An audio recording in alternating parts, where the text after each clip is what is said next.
I won't hold my breath, and best of luck to them if one chooses to stand up. They are enjoying their lowest approval rating ever because this is who they are trying to represent. These far-left activists who don't stand for anything. They only stand against Donald Trump, and they hate, as you just heard from that one individual who wished death upon the president of the United States, they not just hate him, they hate the nearly 80 million Americans who elected to vote him. Picture this. Daytime TV buzzing with the clink of coffee mugs and the sharp, smug laughter bouncing off the glossy studio walls of The View. A star-studded panel fires off opinions with swagger, convinced their words are harmless, just entertainment with zero fallout. Then, out of nowhere, one woman strides into a courtroom and turns their world upside down. Karoline Leavitt wasn't just pushing back. She wielded an $800 million legal sledgehammer, aimed squarely at one of television's most untouchable talk shows. This wasn't some petty internet drama or a passing tabloid headline. It was a full-throttle legal battle accusing The View of crossing a serious line, from juicy opinion to outright defamation, and on a massive scale. The judge and jury didn't just nod. They ruled that the show's attacks on Karoline went way beyond heated debate.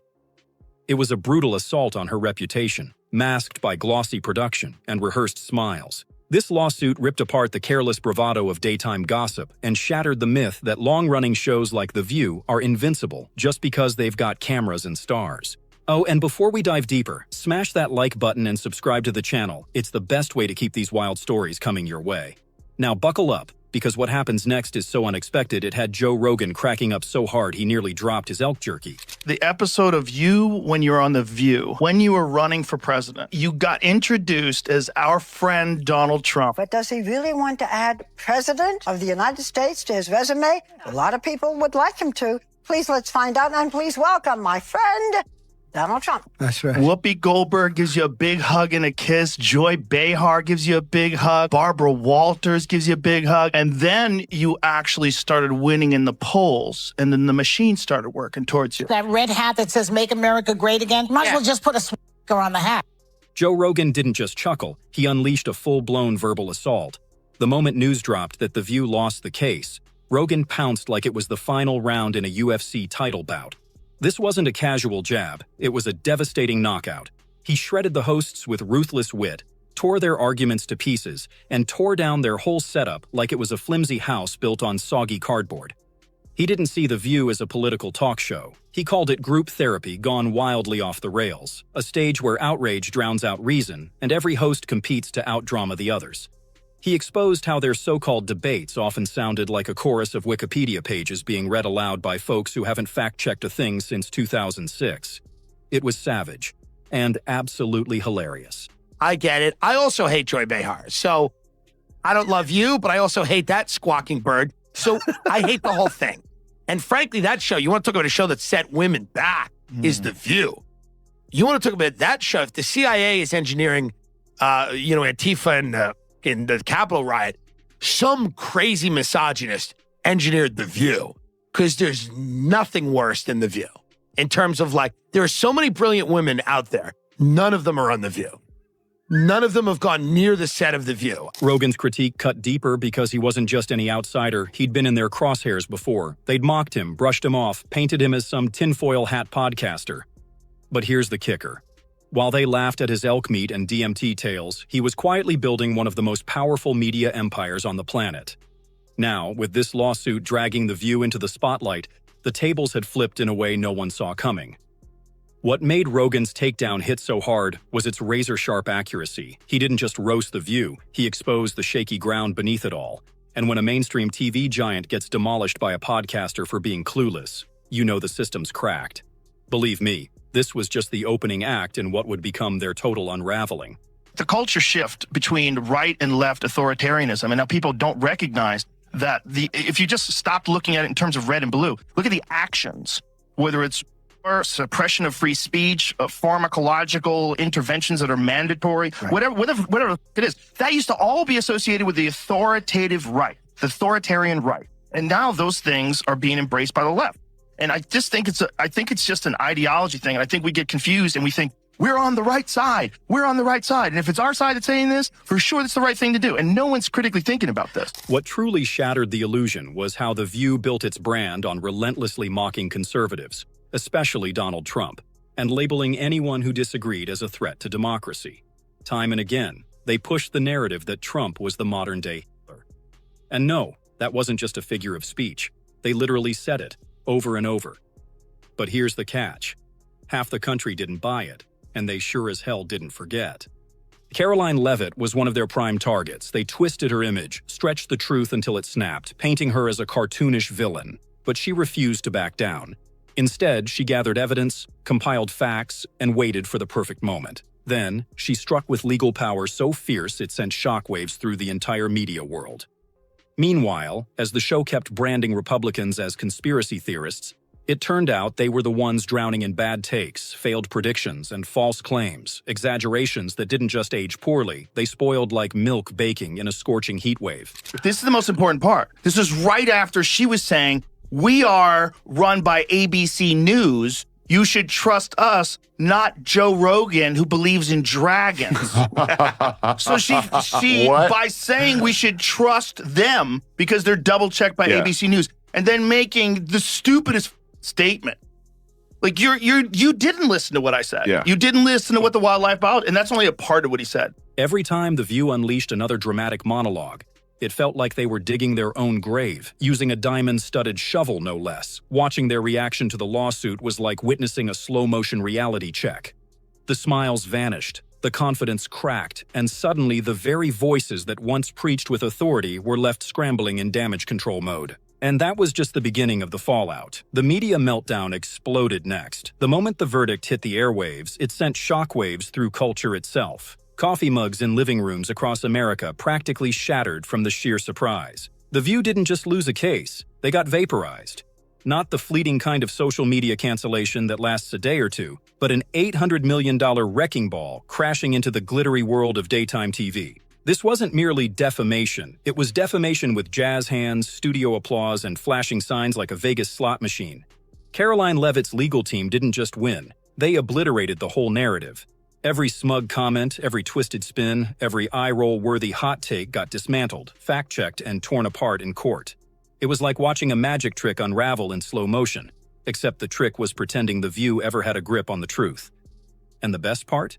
Is that show has this very specific ideological bubble in which they operate in, you know, and they always bring on a token conservative woman and they yell over her and silence her. And, you know, they did that with Meghan McCain and they did that with what is that other blonde woman from Survivor? Do you remember her, Jamie? She was always yelling. I mean, it's just, it's a bizarre show.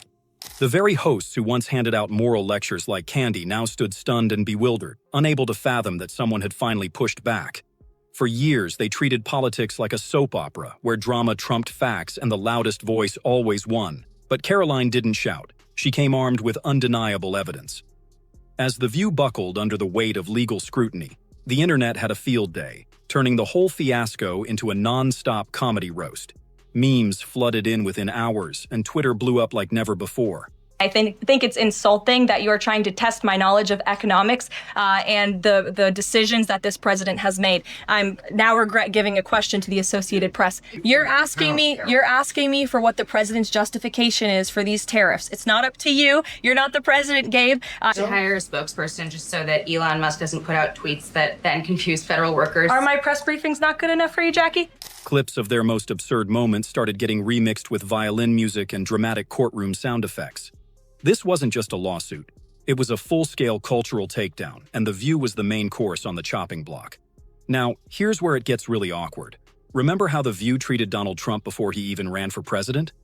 Believe it or not, they welcomed him with open arms, Whoopi Goldberg's hugs, Joy Behar's smiles, and Barbara Walters calling him a friend. Back then, he was just our pal Donald, but the moment he started climbing in the polls, everything flipped overnight. That red Make America Great Again hat turned him into public enemy #1 on their stage. It wasn't just political criticism anymore. It got personal. They mocked his supporters, ridiculed his policies, compared him to dictators, and accused him of every crime under the sun. You get people thinking, like, if you could stop, or by any means necessary, wouldn't you stop? And so they equate Donald Trump with and go, here you go. This is our modern. Do you see what Whoopi Goldberg said? What'd she say? Whoopi Goldberg said that Biden could arrest all the Republicans and put them in jail. You just need to see how unhinged this kind of thinking is. Well, you know what Joe Biden could do? Joe Biden, you have to see it because it's so on TV. crazy. She said on television. But here's what The View didn't expect. Tens of millions of Americans had stopped listening. They were done being talked down to. When The View started treating half the country like brainwashed fools, people took notice. Karoline Leavitt stood for those voices. She wasn't a media celebrity or a household name, but she had something far more powerful, the truth and the courage to take them to court. The View figured they could twist her words, distort her image, and sweep it all under the rug. But Karoline made sure they never forgot. And now, every time someone watches that old clip of Whoopi hugging Trump, it hits differently. It's a stark reminder that beneath all the outrage and theatrics, these hosts were just playing a game, and Karoline, she was the one who changed the rules. You know, if you average out the View hosts, among the dumbest people on television. And so it's like they say the thing that people are thinking, but they say it very directly, so they expose whatever truth. But I don't think some of them are dumb. You don't think so? No, I don't think Sunny Hostin's You think it's dumb. deliberate? I think she's ideologically driven, and they have blinders on, for sure. I don't think Sunny's dumb. But Whoopi is certainly not the brightest person. And what she just said just doesn't make any sense. It's just like so silly to say. She flipped the board and shattered the game. At this point, The View wasn't just losing a lawsuit, they were losing control of the entire narrative. What once looked like a polished, confident talk show now came off as a chaotic jumble of bad takes and desperate performances. Joe Rogan didn't hold back either, painting the show as a rabies-infested henhouse where facts get treated like furniture in a cat's path, knocked over just for the chaos of it. And honestly, it was tough to argue with that vivid image. Day after day, they dished out what they called political commentary. But let's be honest, it was more like emotional karaoke, loud and off-key, with no real tune to follow. Yes, that's true. That's true. They get so much hate watching and hate watching viral clips of them saying ridiculous things.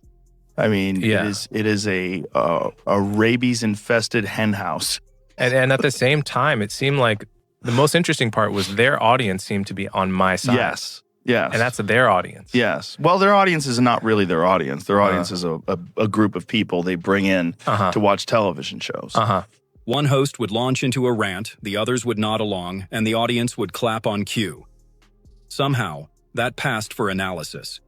But under the harsh light of a real courtroom, the whole charade crumbled. The drama couldn't save them.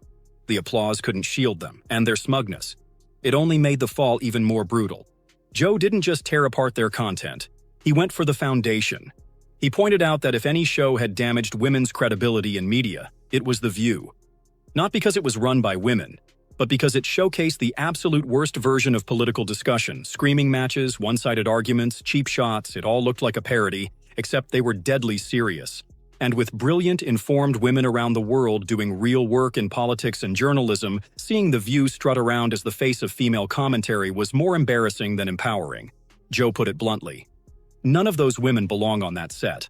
After everything that unfolded, it's hard to argue otherwise. But the real chaos erupted when The View's legal nightmare spiraled into a full-blown media circus. This wasn't a stumble. It was a high-speed crash into a minefield. And they didn't just step on a landmine, they cartwheeled over it, wearing fireworks as shoes. Karoline Leavitt, underestimated and dismissed by the show's smug circle, had finally had enough. You do know that you're walking into hostile territory, right? Certainly do. And look, I think I'm well prepared for that. And I'm incredibly honored that President Trump has instilled confidence in me to speak on his behalf behind the White House podium. It's been an honor to have a front row seat to the greatest political comeback in history. And as you mentioned in your monologue, Sean, President Trump is putting together a brilliant cabinet of fantastic America First fighters, from Elon Musk and Vivek Ramaswamy, who are going to cut the waste out of our federal bureaucracy, to Susie Wiles, who is going to serve as the first female chief of staff in history. Take that, Mark Cuban, to Tom Homan. No one better to secure the border than him. She wasn't just fighting back against a handful of twisted sound bites. She was challenging an entire system that believed it could say anything without facing the music. The segments about her didn't just bend the truth. They tortured it. Her name got dragged through the mud with exaggerated claims and lazy assumptions, all wrapped up in fake laughter and forced applause. But once the courtroom lights came on, every lie, every misleading statement was called out and dismantled piece by piece. The View's legal team was completely blindsided. It was like watching someone try to solve calculus problems with crayons. Karoline's lawyers came armed with ironclad evidence, timelines, transcripts, and facts, while The View looked like they'd just woken up to find the cameras were still rolling. By the trial's end, the same women who once roasted others for a living were getting legally slow-roasted themselves. Their hot takes went cold. Their confidence crumbled into confusion. And Joe Rogan? He stood back grinning like a guy watching karma pull off a perfect backflip. What started as another day of TV gossip turned into the legal equivalent of an airstrike, and The View never saw it coming. Enter Joe Rogan again, not just laughing this time, but tearing apart everything that made The View tick. He didn't come with wild conspiracy theories or a long-winded rant. He came in with surgical precision like a stand-up comic trained in psychological warfare. Joe broke the show down piece by piece, calling it what it truly was, a therapy session cloaked in studio lights where outrage was staged, dissent was silenced, and every opinion had to fit the script or get cut off mid-sentence. He called out how The View loves to bring in a token conservative, someone they can interrupt, talk over, or isolate. He reminded everyone how they treated Meghan McCain, and even further back, another conservative woman from Survivor, Yaimi, always shouting just to be heard. It wasn't debate, it was a setup, a rigged game of ideological volleyball where one team played with a net while the other had duct tape over their mouths. Then Joe zoomed out, connecting the dots to something much bigger, how the modern left started embracing the very same authority and suppression they used to accuse the right of, mandatory policies, censorship, and a smug belief that whatever their side says is automatically right, just because it's their side. Joe wasn't just mocking The View anymore. He was turning it into a masterclass on how performance, not truth, became the show's foundation. And once that act cracked under pressure, there was nothing real underneath, just noise, vanity, and years of toxic habits finally catching up. This wasn't just defamation, it was defamation on steroids, dressed up in sparkles, performed for clapping audiences who barely knew half the facts. Karoline Leavitt didn't just walk into court to settle a score, she dropped a legal nuke right on The View's front doorstep. When it exploded, the blast didn't just scorch. It obliterated egos and blew up the entire playbook. Every moment of the trial felt like a public strip-down of the show's so-called credibility. The courtroom wasn't a debate of opinions. It was a battle of evidence. And Karoline's team came loaded, proving the producers didn't just slip up. They actively dodged facts like kids ducking dodgeballs in gym class. Except, this wasn't a game. It was their entire reputation on the line. By the time closing arguments rolled around, The View's legal team looked like they'd aged 10 years overnight. The shiny, smug, performative punditry that made them famous suddenly looked utterly ridiculous under real legal fire. And the audience? They were loving every second. The internet exploded, remixing courtroom highlights with The View's wildest moments, layered with sad violin tunes and exploding gavel sound effects. One post nailed it. She took their views and turned them into pay-per-view. First of all, the Democrat Party has gone woke and now they have gone broke. They have their lowest approval ratings ever, and they are rallying around two of the most far-left leaders in their party, AOC and Jasmine Crockett. So that tells you the current state of the Democrat Party. Meanwhile, Joe Rogan wasn't just commenting. He was hosting the downfall like a tour guide at a museum of bad decisions. Every one-liner, every hot take they ever threw at others came back served cold with a side of reality, and the whole world was watching. Joe didn't stop at a few insults. He peeled back the entire show like an onion, layer by embarrassing layer. He pointed at The View's core and laughed at what it had become, a daily circus of fake outrage, staged applause, and pretend debates. He said their so-called discussions sounded like Wikipedia pages being misread by wine moms nursing grudges. And honestly, after watching the clips, he wasn't wrong. The truth was out. The View wasn't fostering informed conversation. It was feeding the illusion of intelligence while dodging any real challenge to their ideas. Rogan exposed how their whole format depended on creating enemies, villains they could shout at, mock, and dismiss without ever facing pushback. And Karoline? She flipped the script entirely. Her win didn't just chip away at their production budget, it torched their whole attitude. That smug air of superiority they carried every morning on live TV vanished, replaced by awkward silences, stiff on-air statements, and backstage chaos. Suddenly, the show known for throwing judgment like confetti found itself being judged by the internet, the public, and the courts. Rogan, with his signature mix of biting sarcasm and sharp analysis, guided his audience through every detail like a tour of a spectacular media implosion. Every dumb comment, reckless take, and arrogant smirk replayed like bloopers from a bad sitcom that forgot it was live. This wasn't just a loss, it was a full-blown humiliation. And Joe Rogan made sure the world didn't miss a second. Then came the real panic. Behind the cameras, the View started to unravel. Producers scrambled.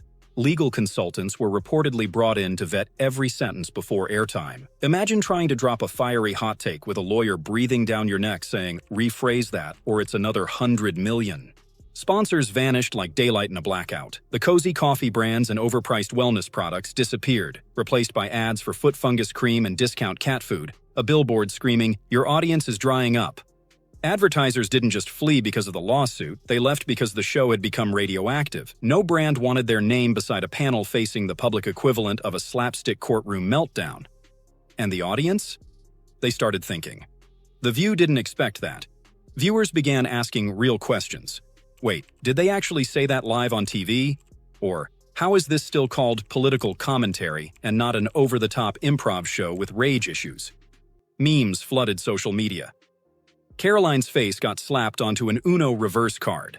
The show's logo morphed into Court TV Defamation Edition. Someone photoshopped the hosts onto a spinning wheel of misfortune loaded with legal charges. It wasn't just backlash, it was a full-on digital carnage. What used to be their comfort zone, sassy jokes and loud opinions, had turned into a legal booby trap. Now, every word they uttered came with a price tag. The game had changed, but the View was still stuck playing by the old rules. The most brutal blow wasn't the memes or the lost cash, it was the silence that followed. For a show built on non-stop chatter, The View suddenly went eerily quiet. No bold statements, no sassy comebacks, just an awkward stillness, like the studio forgot how to breathe. These were the same women who once strutted like royalty on daytime TV, acting like the moral police of American politics. Now, they looked like defendants with nothing left to say. And it hit hard because this fall wasn't random, it was earned. Years of treating opinion like fact, swapping evidence for smugness, and tossing accusations like party favors finally caught up. Karoline Leavitt didn't just walk into court with complaints. She came armed with proof, timelines, context, receipts. She reminded everyone that no matter how glossy a show looks, lies wrapped in applause are still lies. Behind the scenes, the damage ran deep. Staff reportedly grew tense. Scripts went on lockdown. Every host had to second-guess themselves before speaking, because one wrong word could now cost millions. The power dynamic flipped overnight. For once, The View wasn't controlling the conversation. They were the conversation's target. This wasn't just Karoline's victory, it was a cultural reset, a loud message sent through the cameras and into every TV studio. Fame doesn't make you immune, and if you lie, someone will make you pay. The media world had been jolted awake, and the tremors were only just beginning. And just when you thought the storm had passed, here came the knockout punch. The moment every TV producer in America sat up straight. Because this wasn't just The View's problem anymore.